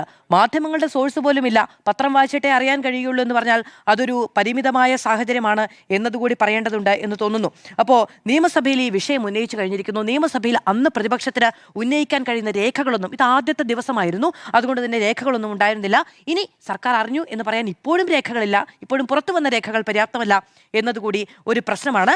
ഈ ഒരു ക്രിമിനൽ ബുദ്ധി അതിൽ പ്രവർത്തിച്ചിട്ടുണ്ട് എന്നുള്ളതൊക്കെയാണ് കെ രാഗേഷിന്റെ ഫേസ്ബുക്ക് പോസ്റ്റിലുള്ള ആരോപണം. പക്ഷേ ഒരു ഹോട്ട് ലൈൻ ഉണ്ട് ഇതിന് എന്നതാണ് ആരോപണം. അതായത് വിഴിഞ്ഞം പോർട്ടുമായി ബന്ധപ്പെട്ട തീരുമാനങ്ങൾ എടുക്കാൻ ഒരു ഹോട്ട് ലൈൻ ഉണ്ട്. അത് എല്ലാ വകുപ്പുകളുടെയും ഒരു ഹോട്ട് ലൈൻ ഉണ്ട്. അത് നയിക്കുന്നത് മുഖ്യമന്ത്രി വി ഡി സതീശൻ തന്നെയാണ് എന്നത് ഒരു സ്വാഭാവിക യുക്തിയിൽ ഉന്നയിക്കപ്പെടുന്ന വിമർശനമാണ്. ഇതിനൊക്കെ മറുപടി പറയുക എന്ന് പറയുന്ന ഒരു ജനാധിപത്യപരമായ കാര്യമാണ് കേട്ടോ. അത് എന്തുകൊണ്ടാണ് മുഖ്യമന്ത്രി ചെയ്യാതിരിക്കുന്നത് എന്ന കാര്യത്തിൽ എനിക്ക് കടുത്ത നിരാശയുണ്ട്. വിഴിഞ്ഞത്തെ ഓഹരി കൈമാറ്റവുമായി ബന്ധപ്പെട്ട് നടന്നതെല്ലാം ആസൂത്രിതമാണോ എന്നാണ് ചോദ്യം. ആസൂത്രിതമാണ് എന്ന് സംശയം ജനിപ്പിക്കുന്ന നിരവധി ഘടകങ്ങളുണ്ട്. ഞാനതിൽ 2 പ്രധാനപ്പെട്ട ഘടകങ്ങളെക്കുറിച്ച് മാത്രം വിശദീകരിക്കാൻ ശ്രമിക്കാം. സംശയങ്ങളാണ്. അതിലാദ്യത്തേത്, നമ്മുടെ മുഖ്യമന്ത്രി കൈകാര്യം ചെയ്യുന്ന വകുപ്പുകളെക്കുറിച്ച് ഇന്ന് പ്രതിപക്ഷം ഒരു സംശയം ഉന്നയിച്ചു. ആ സംശയം അസ്ഥാനത്തല്ല. എന്തുകൊണ്ടെന്നാൽ ഇന്നിപ്പോൾ ഈ പ്രശ്നം പഠിക്കാൻ വേണ്ടി ഒരു എംപവേർഡ് കമ്മിറ്റിയെ തീരുമാനിച്ചിട്ടുണ്ട്. ആരാണ് എംപവേർഡ് കമ്മിറ്റിയിലുള്ളത്? എംപവേർഡ് കമ്മിറ്റിയിലുള്ളത് ധനസെക്രട്ടറിയുണ്ട്. ധനവകുപ്പ് മന്ത്രിയുടെ പേര് വി ഡി സതീശൻ. പോർട്ടിൻ്റെ സെക്രട്ടറിയുണ്ട്. പോർട്ടിൻ്റെ വകുപ്പ് മന്ത്രിയുടെ പേര് വി ഡി സതീശൻ. നിയമ സെക്രട്ടറിയുണ്ട്. വകുപ്പ് മന്ത്രിയുടെ പേര് വി ഡി സതീശൻ. അപ്പോൾ ഞാനും അപ്പനും സുഭദ്രയും എന്നത് മാറി അപ്പനും അപ്പനും അപ്പനും എന്നത് മാത്രമായി മാറിയിരിക്കുന്നു എന്നുള്ളതാണ് ആദ്യത്തെ പ്രധാനപ്പെട്ട കാര്യം. അതായത് നിയമപരമായ ഒരു പിശക് ധനവകുപ്പോ അതല്ലെങ്കിൽ പോർട്ട് വകുപ്പോ എത്തിച്ചേർന്ന ഒരു തീരുമാനത്തിലുണ്ടെങ്കിൽ അത് ചൂണ്ടിക്കാണിക്കേണ്ടയാൾ വി ഡി സതീശൻ. അങ്ങനെ ചൂണ്ടിക്കാണിക്കുന്ന വി ഡി സതീശൻ ചൂണ്ടിക്കാണിക്കേണ്ടത് തിരുത്തേണ്ടയാൾ V D Satheesan. V D Satheesan തിരുത്തുന്നതിനെ അനലൈസ് ചെയ്യുകയും അന്തിമമായി തീരുമാനത്തിലെത്തിക്കുകയും അത് ബജറ്റിലെത്തിക്കുകയും ചെയ്യേണ്ടതും വി ഡി സതീശൻ. ഇതാണ് അവസ്ഥ. അപ്പോൾ ഈ വകുപ്പുകൾ നിർണായകമാണ് എന്നുള്ളത് പ്രേക്ഷകർക്ക് മനസ്സിലായല്ലോ. ഈ റിപ്പോർട്ട് ഈ എംപവേർഡ് കമ്മിറ്റിയിൽ നിന്ന് വരുമ്പോൾ അതിലെന്തെങ്കിലും സുതാര്യതയുണ്ടാകുമെന്ന് പ്രിയപ്പെട്ട പ്രേക്ഷകർ പ്രതീക്ഷിക്കുന്നുണ്ടോ? ഇല്ല എന്നുള്ളതാണ്. നമ്മുടെ ജനാധിപത്യം പ്രവർത്തിക്കുന്നത് ആന്തരികമായ ചില മൂല്യങ്ങളിൽ കൂടിയാണ്. നമ്മളതിനെ പൊളിറ്റിക്കൽ സയൻസിൻ്റെ ഭാഷയിൽ പറഞ്ഞാൽ ചെക്സ് ആൻഡ് ബാലൻസസ് എന്ന് പറയും. ഇപ്പോൾ അമേരിക്കയിൽ ചെക്സ് ആൻഡ് ബാലൻസസ് വളരെ വിസിബിളാണ്, ദൃശ്യമാണ്. നമ്മുടെ പാർലമെൻ്ററി സംവിധാനത്തിൽ ചെക്സ് ആൻഡ് ബാലൻസസ് ആ അർത്ഥത്തിൽ അങ്ങനെ വിസിബിൾ അല്ല. എന്നാൽ അത് കൺവെൻഷൻ വഴി നമ്മൾ പലപ്പോഴും ആ ചെക്സ് ആൻഡ് ബാലൻസസ് നിലനിർത്തി പോരാറുണ്ട്. നമ്മുടെ ക്യാബിനറ്റിനുള്ളിലും അങ്ങനെ ഒരു ചെക്സ് ആൻഡ് ബാലൻസസ് ഉണ്ടാവണം. അതുകൊണ്ടാണ് അവിടെ ഒരു കളക്റ്റീവ് റെസ്പോൺസിബിലിറ്റി ഉള്ളത്. ആ കളക്റ്റീവ് റെസ്പോൺസിബിലിറ്റി ടു ദി ലെജിസ്ലേച്ചറാണുള്ളത്. ഇവിടെ നോക്കൂ, നിയമവകുപ്പ് മന്ത്രി, ധനമന്ത്രി, മുഖ്യമന്ത്രി, പോർട്ട് മന്ത്രി, ഇതെല്ലാം ഒരാളാണ്. അദ്ദേഹമാണ് ഈ പോർട്ടുമായി ബന്ധപ്പെട്ട മുഴുവൻ കാര്യങ്ങളെക്കുറിച്ചും സഭയിൽ കാര്യങ്ങൾ വിശദീകരിക്കേണ്ടത്. സഭയിൽ എന്താണ് മുഖ്യമന്ത്രി വിശദീകരിച്ചത്? ഞങ്ങളിതൊന്നും അറിഞ്ഞില്ല എന്നാണ്. ഞങ്ങളിതൊന്നും അറിഞ്ഞില്ല എന്ന് പറയുന്ന മുഖ്യമന്ത്രി ആരാണ്? ഈ സംസ്ഥാനം കണ്ട ഏറ്റവും വലിയ വികസന പ്രോജക്റ്റിൻ്റെ അതോറിറ്റിയുടെ ചുമതലക്കാരാണ്, എക്സിക്യൂട്ടീവ് ഹെഡാണെന്ന് നിയമസഭയിൽ പറയുന്നത് ഞാനൊന്നും അറിഞ്ഞിട്ടില്ല എന്നുള്ളത്. അപ്പം ആദ്യത്തേത്, എല്ലാ വകുപ്പുകളും തൻ്റെ കയ്യിലേക്ക്, പ്രധാനപ്പെട്ട കീ പോർട്ട്ഫോളിയോസ് തൻ്റെ വകുപ്പിലേക്ക് എന്ന് വി ഡി സതീശൻ തീരുമാനിച്ചത് ഇതെല്ലാം മുൻകൂട്ടി കണ്ടാണോ? സ്വാഭാവികമായ സംശയം. അവിടെയാണ് ഈ പറയുന്ന മംഗലാപുരം യാത്രയും, മംഗലാപുരം യാത്രയിൽ ഇതുവരെയും പുറത്തു വന്നിട്ടില്ലാത്ത സഫ്രോൺ ഫ്ലൈറ്റിന് കൊടുത്തിരിക്കുന്ന ഫീസും ആരുടെ അക്കൗണ്ടിൽ നിന്നാണ് എന്നുള്ള വിവരവും ഇതുവരെ പുറത്തു വന്നിട്ടില്ല. സുതാര്യമല്ല രണ്ടാമത്തെ ഇടപാട്. 3, ഒരു മുഖ്യമന്ത്രി എന്തിനാണ് ഈ തുറമുഖ വകുപ്പിൽ ഇത്ര താല്പര്യം പ്രകടിപ്പിച്ചത് എന്നുള്ളതാണ്. തുറമുഖ വകുപ്പിൽ ഇത്ര താല്പര്യം പ്രകടിപ്പിക്കുന്നത് എന്തുകൊണ്ടാണ് എനിക്ക് മനസ്സിലാവുന്നില്ല. തുറമുഖ വകുപ്പ് മാത്രമല്ല, ധനവകുപ്പ് കൂടി കൈകാര്യം ചെയ്തു. സാധാരണ ആഭ്യന്തര വകുപ്പാണല്ലോ എപ്പോഴും ആളുകൾ കൈകാര്യം ചെയ്യാൻ പറയുക. ഈ കേന്ദ്രനാരൻ്റെ കാലത്ത് ശരിയാണ്, ധനവകുപ്പ് കൈകാര്യം ചെയ്തിട്ടുണ്ട്. അപൂർവം ചില സാഹചര്യങ്ങളിൽ ഉമ്മൻചാണ്ടി ധനവകുപ്പ് കൈകാര്യം ചെയ്തിട്ടുണ്ട്. അപ്പോൾ ഇതൊരു മിഷൻ സമുദ്രയായി തൻ്റെ കാലത്തെ മാറ്റാനുള്ളൊരു നീക്കമാണ്. അത് അദാനി പോർട്ടിനെ കേന്ദ്രീകരിച്ചു മാത്രമല്ല എന്നുള്ളതാണ് ഞാൻ മനസ്സിലാക്കുന്നത്. അപ്പോൾ ആദ്യത്തെ സംശയം സ്വാഭാവികമാണ്. എല്ലാ വകുപ്പുകളുടെയും ചുമതല തൻ്റെ നേർക്ക് വരുന്നു എന്നുള്ളത്. നോക്കൂ, എത്ര ഗുരുതരമായ ആക്ഷേപമാണ് ഉന്നയിച്ചിരിക്കുന്നത്. എന്താണ് ഗുരുതരമായ ആക്ഷേപം? നമ്മുടെ കയ്യിൽ 2 കരാറുകളുണ്ട്. ഒന്ന്, 2015 ഉമ്മൻചാണ്ടി സർക്കാരിൻ്റെ കാലത്ത് ഓഗസ്റ്റ് മാസം 17-ാം തീയതി സംസ്ഥാന സർക്കാർ അതോറിറ്റിയും ഒപ്പം വിഴിഞ്ഞം പോർട്ട് ഡെവലപ്മെൻറ്റിൻ്റെ വിഴിഞ്ഞം തുറമുഖ വികസനത്തിൻ്റെ സ്പെഷ്യൽ പർപ്പസ് വെഹിക്കിളായ അദാനി വിഴിഞ്ഞം പോർട്ട് പ്രൈവറ്റ് ലിമിറ്റഡ് കൺസെഷണറുമായിട്ട് ഒരു എഗ്രിമെൻ്റ് ഉണ്ടാക്കിയതാണ് എൻ്റെ ഇടത് കൈവശത്തിരിക്കുന്നത്. അതിൽ 5.31 എന്ന് പറയുന്ന ഭാഗത്ത് ഒബ്ലിഗേഷൻസിനെ കുറിച്ച് നമ്മൾ കഴിഞ്ഞ ദിവസങ്ങളിൽ ചർച്ച ചെയ്യുന്നു. അതിൽ ഏതെങ്കിലും തരത്തിലുള്ള ഇക്വിറ്റി ഷെയറുകൾ കൈമാറ്റം ചെയ്യപ്പെടുന്നതോ ഓണർഷിപ്പ് കൈമാറ്റം ചെയ്യപ്പെടുന്നതോ ഡയറക്ടർ ബോർഡിൽ മാറ്റം വരുത്തുന്നതോ നിലവിൽ അതോറിറ്റി അറിയിച്ചിരിക്കണം, അഥവാ സ്റ്റേറ്റിനെ അറിയിച്ചിരിക്കണം എന്നുള്ളതാണ് ഈ എഗ്രിമെന്റിന്റെ ക്ലോസിൽ പറയുന്നത്. ഉണ്ടല്ലോ, ഉണ്ട്. ഇനി എൻ്റെ വലത് കൈവശം ഇരിക്കുന്നതാവട്ടെ ഇക്കഴിഞ്ഞ ജൂൺ മാസം 29-ാം തീയതി അദാനി സെബി അറിയിച്ചിരിക്കുന്ന കത്തിലാണ്. നേരത്തെ മാധു കൃത്യമായി സൂചിപ്പിച്ചതുപോലെ 843 കോടി രൂപ ഇതിനകം ടേൺ ഓവർ ഉള്ള ഒരു കമ്പനിയായി മാറിക്കഴിഞ്ഞിരിക്കുന്നു. ഏത് company? Adani ports and logistics കൊടുത്തിരിക്കുന്ന അദാനിയുടെ വിഴിഞ്ഞം പോർട്ട് പ്രൈവറ്റ് ലിമിറ്റഡ് എന്ന കമ്പനി. തെറ്റിദ്ധരിപ്പിക്കാൻ ഒരുപാട് ശ്രമങ്ങൾ നടക്കുന്നുണ്ട്. ആദ്യത്തെ തെറ്റിദ്ധാരണ ഈ സർക്കാരിൻ്റെ ഷെയർ വിറ്റിട്ടില്ലല്ലോ എന്നുള്ളതാണ്. പ്രിയപ്പെട്ട പ്രേക്ഷകരെ, പച്ചക്കള്ളമാണ്. അദാനി വിഴിഞ്ഞം പോർട്ട് ആൻഡ് പ്രൈവറ്റ് ലിമിറ്റഡ് എന്ന കമ്പനിയുടെ ഷെയറിൽ സംസ്ഥാന സർക്കാരിന് ഒരു റോളുമില്ല. AVPP എന്ന് പറയുന്നത് പൂർണ്ണമായും 100% അദാനിക്ക് മാത്രം ഷെയർ ഉള്ള ഒരു കമ്പനിയാണ്. അതൊരു സ്പെഷ്യൽ പർപ്പസ് വെഹിക്കിളാണ്. ആ സ്പെഷ്യൽ പർപ്പസ് വെഹിക്കിളിൻ്റെ ഉദ്ദേശം വിഴിഞ്ഞം പോർട്ട് ഡെവലപ്മെൻ്റ് ആണ്. ആ വിഴിഞ്ഞം പോർട്ട് ഡെവലപ്മെൻറ്റിന് വേണ്ടി നിർമ്മിച്ച SPV മാത്രമായ ഈ അദാനി പോർട്ട് പ്രൈവറ്റ് ലിമിറ്റഡിൻ്റെ വിഴിഞ്ഞം പോർട്ട് പ്രൈവറ്റ് ലിമിറ്റഡിൻ്റെ ഷെയറായ 49% വിൽക്കുന്നു എന്നുള്ളത് നിലവിൽ 2015 ഒപ്പുവെച്ച ഉമ്മൻചാണ്ടി സർക്കാരിൻ്റെ കാലത്തെ കൺസെഷൻ എഗ്രിമെൻറ്റിൻ്റെ ക്ലോസ് 5 3 ക്ലോസ് 1 ക്ലിയർ വയലേഷൻ ആണ്. അക്കാര്യത്തിൽ ഒരു സംശയവുമില്ല. 25% കൂടുതൽ നിങ്ങൾ ഇക്വിറ്റി ഷെയറിൽ ട്രാൻസ്ഫർ ചെയ്യപ്പെട്ടിട്ടുണ്ടോ? ഉണ്ട്, 49%. അതിനതാ അദാനി ആദ്യം പറഞ്ഞെന്താണെന്ന് അറിയാമോ? ഇതിൻ്റെ ഓണർഷിപ്പ് ഞങ്ങൾ മാറ്റുന്നില്ലെന്നോ. ഇപ്പോൾ ഏറ്റവും ഒടുവിൽ ഒരു വിശദീകരണം കൊടുത്തിട്ടുണ്ട്. ഓണർഷിപ്പ് ഞങ്ങൾ മാറ്റുന്നില്ല എന്നുള്ളതാണ്. ഓണർഷിപ്പ് മാറ്റുന്നില്ല. ഡയറക്ടർ ബോർഡിനെ ഞങ്ങൾ മാറ്റാൻ ഉദ്ദേശിക്കുന്നില്ല. MSCയിൽ നിന്നൊരു ഡയറക്ടർ ബോർഡും ഇങ്ങോട്ട് വരാൻ പോകുന്നില്ല. നേരിട്ടല്ല കേട്ടോ MSC ഇതിൽ കരാർ ഏറ്റെടുത്തിരിക്കുന്നത്. MSCയുടെ ടെർമിനൽ ഇൻവെസ്റ്റ്മെന്റ് ലിമിറ്റഡ്, മുണ്ടി ലിമിറ്റഡ് എന്ന് പറയുന്ന ഒരു കമ്പനിയായിട്ടാണ് ഈ അദാനിയിൽ ഇൻവെസ്റ്റ്മെന്റ് നടത്തിയിരിക്കുന്നത്.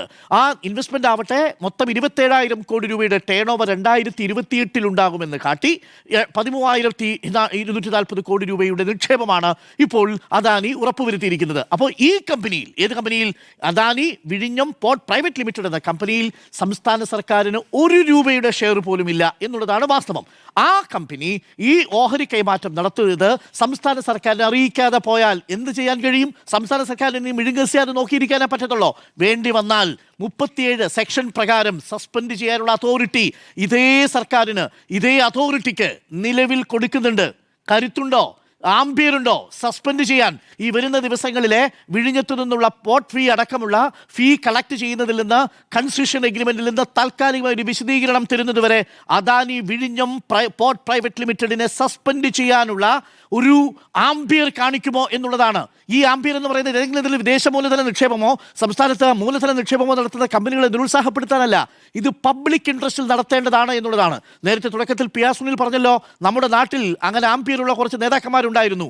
This project is good for എന്താണ് അദാനി എന്ന് പറയാൻ കേപ്പബിൾ ഉള്ള, ജനങ്ങൾക്ക് ഇതുകൊണ്ട് വലിയ പ്രയോജനമില്ലെന്നും അദാനിക്കാന്നതിൻ്റെ ഗുണമെന്നും പറയാൻ പറ്റുന്ന ഒരു നേതാക്കളുണ്ടായിരുന്നു. ഒടുവിലിത് സംസ്ഥാന സർക്കാർ ഈ കരാറിൽ ഒപ്പിടുമ്പോഴും, അന്ന് ഉമ്മൻചാണ്ടി സർക്കാരിൻ്റെ കരാറിൽ ഒപ്പിട്ടതിനേക്കാൾ 3 ക്ലോസുകൾ അധികം കൂട്ടിച്ചേർത്ത് LDF സർക്കാർ ഒപ്പിടുമ്പോഴും 2080 വരെ നിസ്സഹായനായി നിൽക്കാനേ നമുക്ക് കഴിയത്തുള്ളൂ എന്നാണ്. പക്ഷേ ഈ കൺസെഷൻ എഗ്രിമെന്റ് പ്രകാരം തൽക്കാലം നമുക്ക് പറയാം, നിങ്ങൾ ഇതിൽ ഒരു കൃത്യമായ വിശദീകരണം തരാത്ത പക്ഷം നിങ്ങളെ ഈ പോർട്ടിൻ്റെ ട്രാൻസ്ഷിപ്പിൻ്റെ ഈ ബിസിനസ്സിൽ നിന്ന് തൽക്കാലത്തേക്ക് സസ്പെൻഡ് ചെയ്തിരിക്കുന്നു എന്ന് പറയാനുള്ള പ്രൊവിഷൻ ഇതിലുണ്ട്.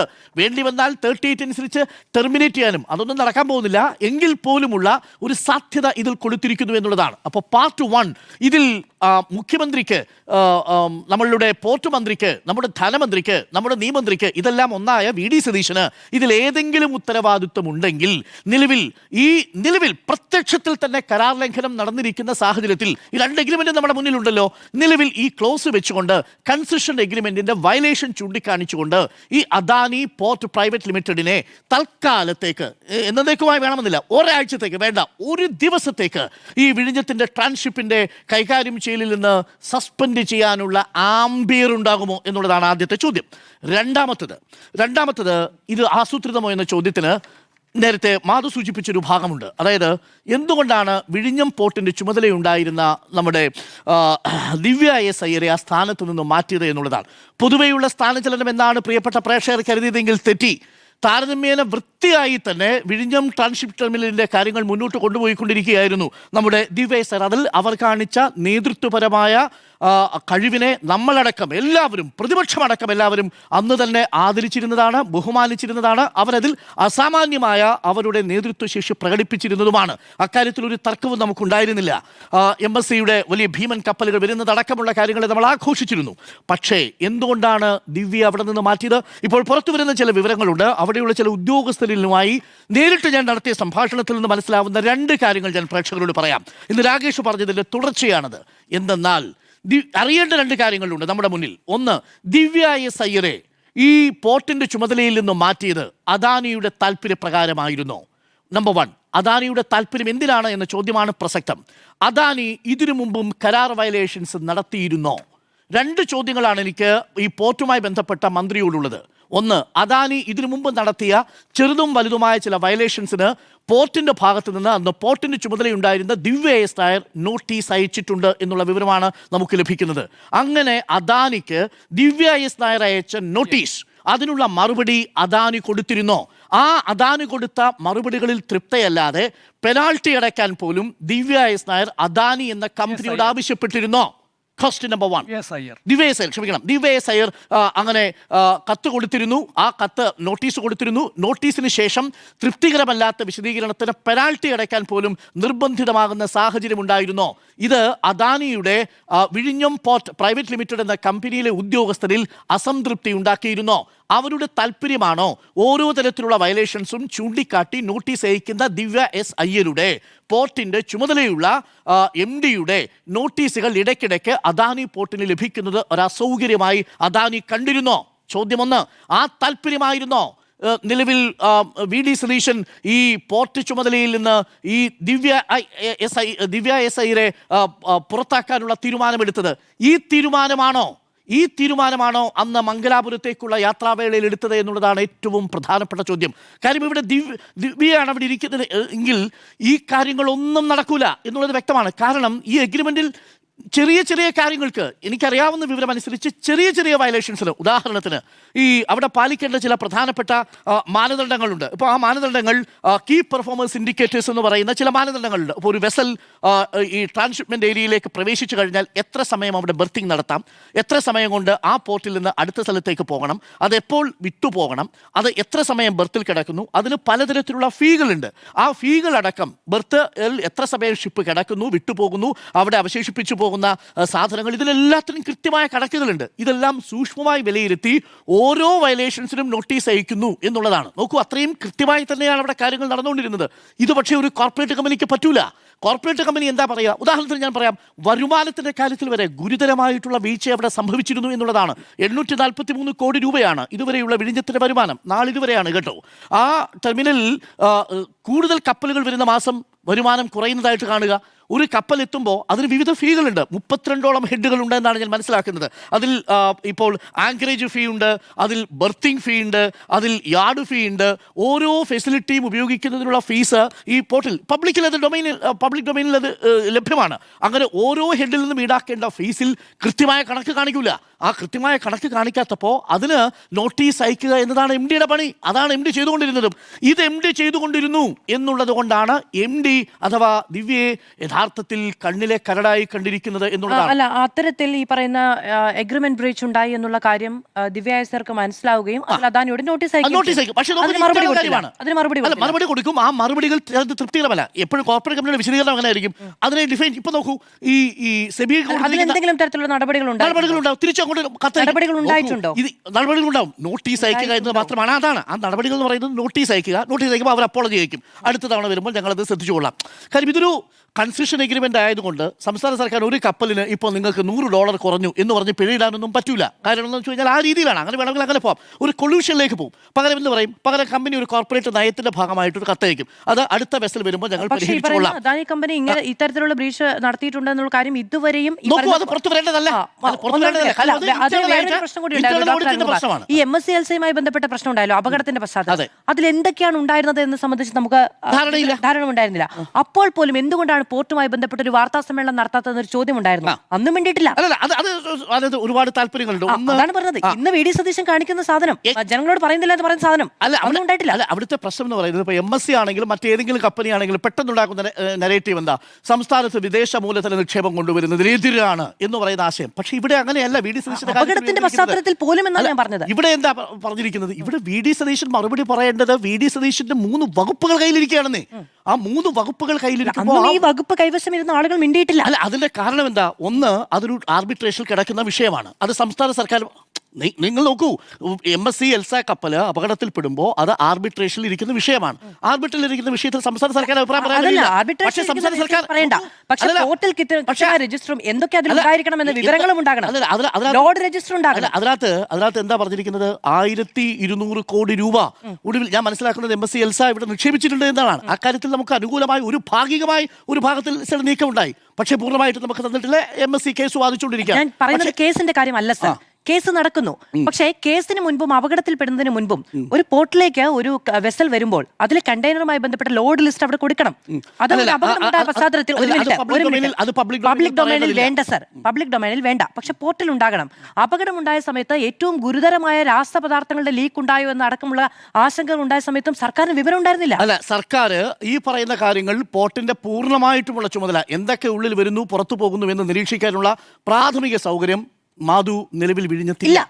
കാരണം എന്താണെന്ന് വെച്ചാൽ ഇല്ല, വിഴിഞ്ഞത്തിൽ എപ്പോഴും ഇല്ല. ഇനി വിഴിഞ്ഞത്ത് നാളെ ഉണ്ടാകുമെന്ന് എനിക്ക് സംശയമുണ്ട്. കാരണം അവിടെ ഈ കണ്ടെയ്നറുകൾക്ക് സ്ക്രീനിങ് ചെയ്യാനുള്ള സ്ക്രീനിംഗ് ഫെസിലിറ്റി ഇല്ലാത്തിടത്ത് വരുമ്പോൾ ലിസ്റ്റ് കൊടുക്കണം. അല്ല, ആ ലിസ്റ്റിൽ പറയുന്ന കാര്യങ്ങൾ തന്നെ ആവണമെന്ന് ഉറപ്പില്ലല്ലോ. എന്നാലും നമുക്കും അതും ഉണ്ടായിരുന്നില്ല. അതുമില്ല, ഒന്നുമില്ല. വിഴിഞ്ഞത്ത് ഈ പറയുന്ന പോർട്ട് കൈകാര്യം ചെയ്തുകൊണ്ടിരുന്ന വിഴിഞ്ഞത്തെ അദാനിയുടെ പോർട്ട് ലിമിറ്റഡിന്റെ ചുമതലയിൽ നിന്ന് ഓരോരോ വീഴ്ചകൾ ഓരോന്നായി ചൂണ്ടിക്കാണിച്ചുകൊണ്ട് പോർട്ട് ഡയറക്ടറായ ദിവ്യ കത്തയച്ചിരുന്നു എന്നുള്ളതാണ്. ആ കത്തിന്റെ അടിസ്ഥാനത്തിലാണ് യഥാർത്ഥത്തിൽ അസംതൃപ്തി ഉണ്ടാവുന്നത്. അങ്ങയുടെ ഉദ്യോഗസ്ഥർ പറഞ്ഞ കാര്യങ്ങളാണ്. അതാണ് ഞാൻ ഈ പറയുന്നത്. കത്തയച്ചിരുന്നു, അത് ഉദ്യോഗസ്ഥർ നമ്മളോട് പറഞ്ഞ ചില കാര്യങ്ങളാണ്. പോർട്ടുമായി ബന്ധപ്പെട്ട ആളുകൾ ഔദ്യോഗികമായ വാർത്താ സമ്മേളനം വിളിച്ച് കാര്യങ്ങളൊന്നും പറഞ്ഞിട്ടില്ല. അല്ല, അങ്ങനെ പറയേണ്ട കാര്യമില്ലല്ലോ. ഇപ്പൊ ഒരു കമ്പനി ഒരു കമ്പനി എപ്പോഴും അങ്ങനെ വാർത്താ സമ്മേളനം വിളിച്ച് ഓരോ കാര്യങ്ങളും വിഴിഞ്ഞത്ത് ഒരു കമ്പനിക്ക് 100 രൂപ അദാനി കുറച്ചു എന്ന് പറയുന്നത് വലിയ രീതിയിൽ എപ്പോഴാണ് അത് ചർച്ചയാവുന്നത്? ഇതേപോലെ ഗ്രോസ് വയലേഷൻസ് വരുന്ന സമയത്താണ്. കമ്പനിയുടെ പ്രവർത്തനങ്ങളിൽ സ്വാഭാവികമായും ചെറുതും വലുതുമായിട്ടുള്ള വയലേഷൻസ് ഉണ്ടാവും. ആ വയലേഷൻസിനെ അതാത് സമയത്തുള്ള പോർട്ടിന്റെ ചുമതലയുള്ള ഡയറക്ടർ ചൂണ്ടിക്കാണിക്കും, അത് പരിഹരിക്കും. ചിലപ്പോൾ അത് പരിഹരിക്കപ്പെടാതെ പോകും, അടുത്ത ബസ്സിൽ വരുമ്പോൾ പരിഹരിക്കും. ഇതൊക്കെയാണ്. പക്ഷേ നിരന്തരം അതിനെ മോണിറ്റർ ചെയ്തുകൊണ്ടിരുന്ന, അതിനെ നിയന്ത്രിച്ചുകൊണ്ടിരുന്ന, അതിനെ സൂക്ഷ്മമായി നിരീക്ഷിച്ചുകൊണ്ടിരുന്ന ഒരു അതോറിറ്റി ഉണ്ടായിരുന്നു എന്ന തോന്നലുണ്ട്. ഇപ്പൊ എന്താ? നോട്ടീസും വേണ്ട, എല്ലാം അദാനിക്ക് വളരെ കൃത്യമായി അദാനി നിശ്ചയിച്ചതുപോലെ നടക്കുന്നു എന്ന മട്ടിലാണ്. കാരണം ഇപ്പോൾ മുഖ്യമന്ത്രിയുടെ പ്രിൻസിപ്പൽ സെക്രട്ടറി നേരത്തെ തുറമുഖത്തിന്റെ സെക്രട്ടറി ആയിരുന്ന രത്തൻ ഖേൽക്കർ തന്നെയാണ്. അതിൽ രത്തൻ ഖേൽക്കറിന്റെ പ്രിയപ്പെട്ട സഹപ്രവർത്തകൻ കൂടിയായ ജെർമി ജോർജ് അല്ലേ ആണ് നിലവിൽ ചുമതലയുള്ളത്. അപ്പം മൊത്തത്തിൽ ഈ കാര്യങ്ങൾ ആസൂത്രിതമാണോ എന്നുള്ളതാണ്. അപ്പൊ 2 കാര്യങ്ങളിലാണ് നമുക്ക് പ്രധാനമായിട്ടും സംശയമുള്ളത്. ഒന്ന്, വി ഡി സതീശൻ എല്ലാ വകുപ്പുകളുടെയും ചുമതല ഏറ്റെടുക്കുകയും ഈ പറയുന്ന എംപവേർഡ് കമ്മിറ്റിയുടെ റിപ്പോർട്ട് വി ഡി സതീശന്റെ ഹോൾ ഡിപ്പാർട്ട്മെന്റ് 3 ഡിപ്പാർട്ട്മെന്റുകളും ചേർന്ന് തയ്യാറാക്കുന്ന ഒന്നായി മാറുകയും ചെയ്യുമ്പോൾ അതിൽ സുതാര്യത കുറവ്, ചെക്സ് ആൻഡ് ബാലൻസ് ഇല്ല. വി ഡി സതീശനെ തിരുത്താൻ ഒരു കക്ഷിക്കും അവിടെ കഴിയില്ല എന്നുള്ള കാര്യം വി ഡി സതീശൻ അറിയാവുന്ന രഹസ്യം തന്റെ ഉദ്യോഗസ്ഥന്മാരുമായി 3 വകുപ്പുകളിലായിട്ട് എക്സിക്യൂട്ട് ചെയ്യുന്നു എന്നുള്ളത് ഒന്ന് ആസൂത്രിതമായിട്ടുള്ള കാര്യം. രണ്ടാമത്തെ പ്രധാനപ്പെട്ട കാര്യം, എന്തുകൊണ്ടാണ് നിരന്തരമായി കൃത്യങ്ങൾ മോണിറ്റർ ചെയ്തുകൊണ്ടിരുന്ന പോർട്ട് ഡയറക്ടർ എന്ന നിലയിൽ നന്നായി സേവനം അനുഷ്ഠിച്ചുകൊണ്ടിരുന്ന ദിവ്യ എസ് ആ സ്ഥാനത്ത് നിന്നും മാറ്റിയത്? ഈ 2 ചോദ്യങ്ങൾക്കുള്ള ഉത്തരമേ നമുക്ക് വേണ്ടൂ. ആ ചോദ്യങ്ങൾക്ക്, അതായത് ഇതിനു മുമ്പും വയലേഷൻസ്, ചെറുതും വലുതുമായ വയലേഷൻസിന് പിഴയിടുന്നതും നോട്ടീസ് അയക്കുന്നതും അടക്കമുള്ള കാര്യങ്ങൾ നടന്നിട്ടുണ്ടെങ്കിൽ അങ്ങനെ നടന്നിട്ടുണ്ടോ? അത് ഈ അദാനിയുടെ വിഴിഞ്ഞം പോർട്ടിന്റെ പ്രൈവറ്റ് ലിമിറ്റഡ് എന്ന കമ്പനിക്ക് അസ്വീകാര്യമായിരുന്നോ? അതാണോ ദിവ്യയുടെ സ്ഥാനചലനത്തിനുള്ള കാരണം എന്നുള്ളത് കൂടി ഇനി വ്യക്തമാക്കേണ്ടതുണ്ട്. പക്ഷേ ഈ നിമിഷം വരെയും നമ്മുടെ മുഖ്യമന്ത്രി വി ഡി സതീശൻ, നമ്മുടെ പോർട്ട് മന്ത്രി വി ഡി സതീശൻ, നമ്മുടെ തുറമുഖ മന്ത്രി വി ഡി സതീശൻ, നമ്മുടെ നിയമവകുപ്പ് മന്ത്രി വി ഡി സതീശൻ വാ തുറന്നിട്ടില്ല എന്നുള്ളതാണ്. ഞാൻ ഇടവേളയ്ക്ക് ശേഷം തിരിച്ചു വരട്ടെ. എല്ലാം ആസൂത്രിതമോ എന്നായിരുന്നു ചോദ്യം. എന്തോ കൂട്ടിച്ചേർക്കാനുണ്ടായിരുന്നു അത്? ഞാനത് കൂട്ടിച്ചേർക്കാനുള്ളതായിരുന്നു, സെപ്പറേറ്റ് പറയാനുള്ള ഒരു കാര്യമായിരുന്നില്ല. അതായത് ഈ 2025-26 അവരുടെ നെറ്റ് വർത്ത് എന്ന് പറയുന്നത് ഈ അദാനി സെബിക്ക് കൊടുത്തിരിക്കുന്ന കത്തിൻ പ്രകാരം തന്നെ 2800 കോടിയോളമാണ്. അത് 2028 പ്രൊജക്ട് ചെയ്തിട്ടാണ് 27,000 എന്ന് പറയുന്ന ഈ ഷെയർ വിൽപ്പന ഉണ്ടായിരിക്കുന്നത്. ആ 13,000 കോടി, അതിൽ നിന്ന് 49% 13,000 കോടി. ഈ 13,000 കോടി എന്ന് പറയുന്നത് അടുത്ത ഘട്ടത്തിന്റെ 2ഉം 3ഉം ഘട്ട വികസനത്തിൽ അദാനി ചെലവാക്കേണ്ടുന്ന പണമാണ്. പിന്നെ ഡോക്ടർ അരുൺകുമാർ പറഞ്ഞതുപോലെ നമ്മളാണല്ലോ ലാൻഡ് ലോഡ്, നമ്മൾ കൊടുത്ത ഭൂമി അത് അതിന് പ്രകാരം എടുത്ത ലോണിലാണ് ആദ്യഘട്ടത്തിലെ ഇൻവെസ്റ്റ്മെന്റ് നടത്തിയിരിക്കുന്നത്. അത് സാധാരണക്കാരന് മനസ്സിലാവുന്ന ഭാഷയിൽ പറഞ്ഞാൽ, നേരത്തെ നമ്മൾ പറഞ്ഞതുപോലെ യഥാർത്ഥത്തിൽ പി ആർ സുനിലിന് ഈ കമ്പനി തുടങ്ങാവുന്നതേ ഉണ്ടായിരുന്നുള്ളൂ. പി ആർ സുനിലിന് ഡൽഹിയിൽ നിന്ന് ഒരു മുണ്ടും മുറുക്കി പി ആർ സുനിൽ വരിക, എന്നിട്ട് വന്നിട്ട് ഞാൻ ഈ വിഴിഞ്ഞം പദ്ധതി നടപ്പിലാക്കാമെന്ന് പറയുക. ഇതുപോലെ ഹെലികോപ്റ്റർ വരണം, ഹെലികോപ്റ്റർ വരിക, ചാർട്ടേഡ് ഫ്ലൈറ്റിൽ വരിക, ചാർട്ടേഡ് ഫ്ലൈറ്റിൽ വന്ന് കാണേണ്ടവരെ കാണേണ്ട വിധത്തിൽ ഒന്ന് കാണുക. ഒന്ന് കണ്ടതിന് ശേഷം ഈ പറഞ്ഞതുപോലെ നേരിട്ട് പോയിട്ട് 335 ഏക്കറിന്റെ ലീസ് എഗ്രിമെന്റ് ആണല്ലോ ഇതിനകത്തുള്ളത്. അപ്പോൾ ആ എഗ്രിമെന്റിൽ ഒന്ന് സൈൻ ചെയ്യുക. ഈ 335 ഏക്കർ തനിക്ക് അടുത്ത 80 വർഷത്തേക്ക് തന്നിരിക്കുന്നു എന്ന് പറഞ്ഞ് നേരെ SBI പോലെയുള്ള സ്ഥാപനത്തിൽ കൊണ്ടുവയ്ക്കുക. അവിടെ കൊണ്ടുവച്ച് 335 ഏക്കറിന് 2,500 കോടി രൂപ അവിടെ നിന്ന് ലോൺ എടുക്കുക. അത് കൊണ്ടുവന്ന് വിഴിഞ്ഞത്ത് നിക്ഷേപിക്കുക.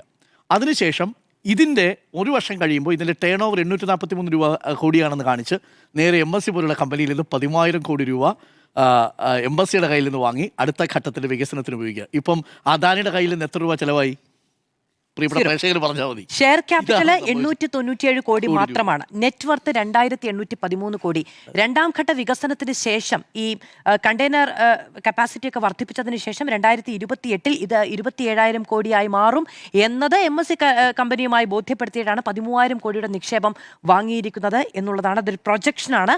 അതിൽ റിസ്ക് നേരത്തെ പറഞ്ഞതുപോലെ MSCക്കാണ്. ഇത് ആ തലത്തിൽ നടന്നില്ല എങ്കിൽ, വയബിൾ അല്ല എന്ന് പറയുന്നത്. നേരത്തെ പി ആർ സുനിൽ പറഞ്ഞതുപോലെ ആദ്യത്തെ ഒരു ചൈനീസ് കമ്പനി മാത്രമല്ല, ശേഷവും ഒരു കമ്പനി വന്നിരുന്നു. അതുമായി ബന്ധപ്പെട്ടും ഇവിടെ നിന്നുള്ള പ്രശ്നങ്ങൾ അവർ അതിൽ നിന്ന് ഒഴിവായി പോവുകയാണ്. വയബിൾ അല്ല എന്ന് പറഞ്ഞ ഒരു പോർട്ടാണ് അദാനി ഏറ്റെടുക്കുകയും ചെയ്തത്. ഈ മറ്റൊരു വലിയ വാദം എന്താണെന്ന് അറിയുമോ? 2 തുറമുഖങ്ങൾ എന്നൂരും മുന്ദ്രയും അടക്കമുണ്ട്. വിഴിഞ്ഞം ഒരു സ്വാഭാവിക പോർട്ടാണ്. അത് ഡെവലപ്പ് ചെയ്യുകയും അത് പൊതുമേഖലയിൽ നിലനിൽക്കുകയും ചെയ്തിട്ടുണ്ട് എങ്കിൽ ഈ 2 തുറമുഖങ്ങൾക്ക് അത് വലിയ പരിക്കേൽപ്പിക്കും. അതുകൊണ്ട് ഇത് കുത്തകയായി നിലനിർത്താനുള്ള ഒരു ശ്രമം കൂടി ഉണ്ടാകും. ഒരു കാര്യം കൂടിയുണ്ട് മാധു, കൊളംബോയുടെ ട്രാൻസ്ഷിപ്പ് ഫീ എത്രയാണെന്നറിയാമോ? ശരാശരി $20,000 ആണ് US per ship.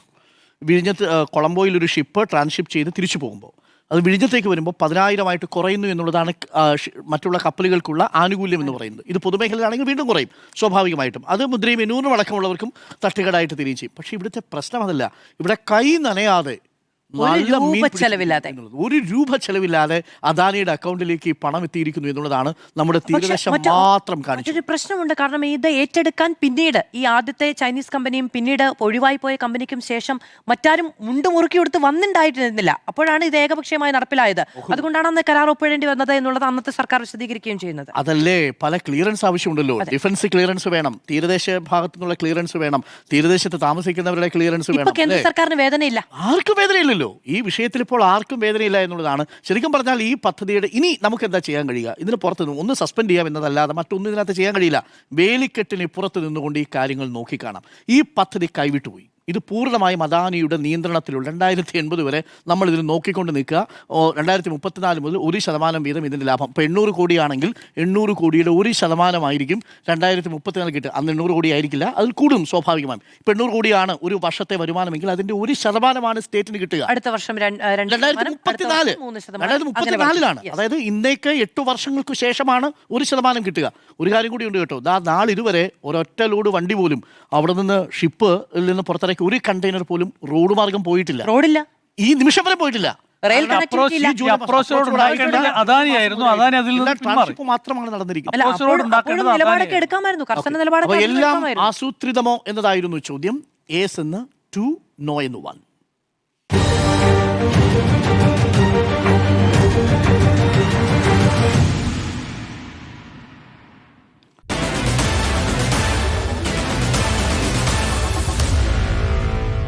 Meet the editors.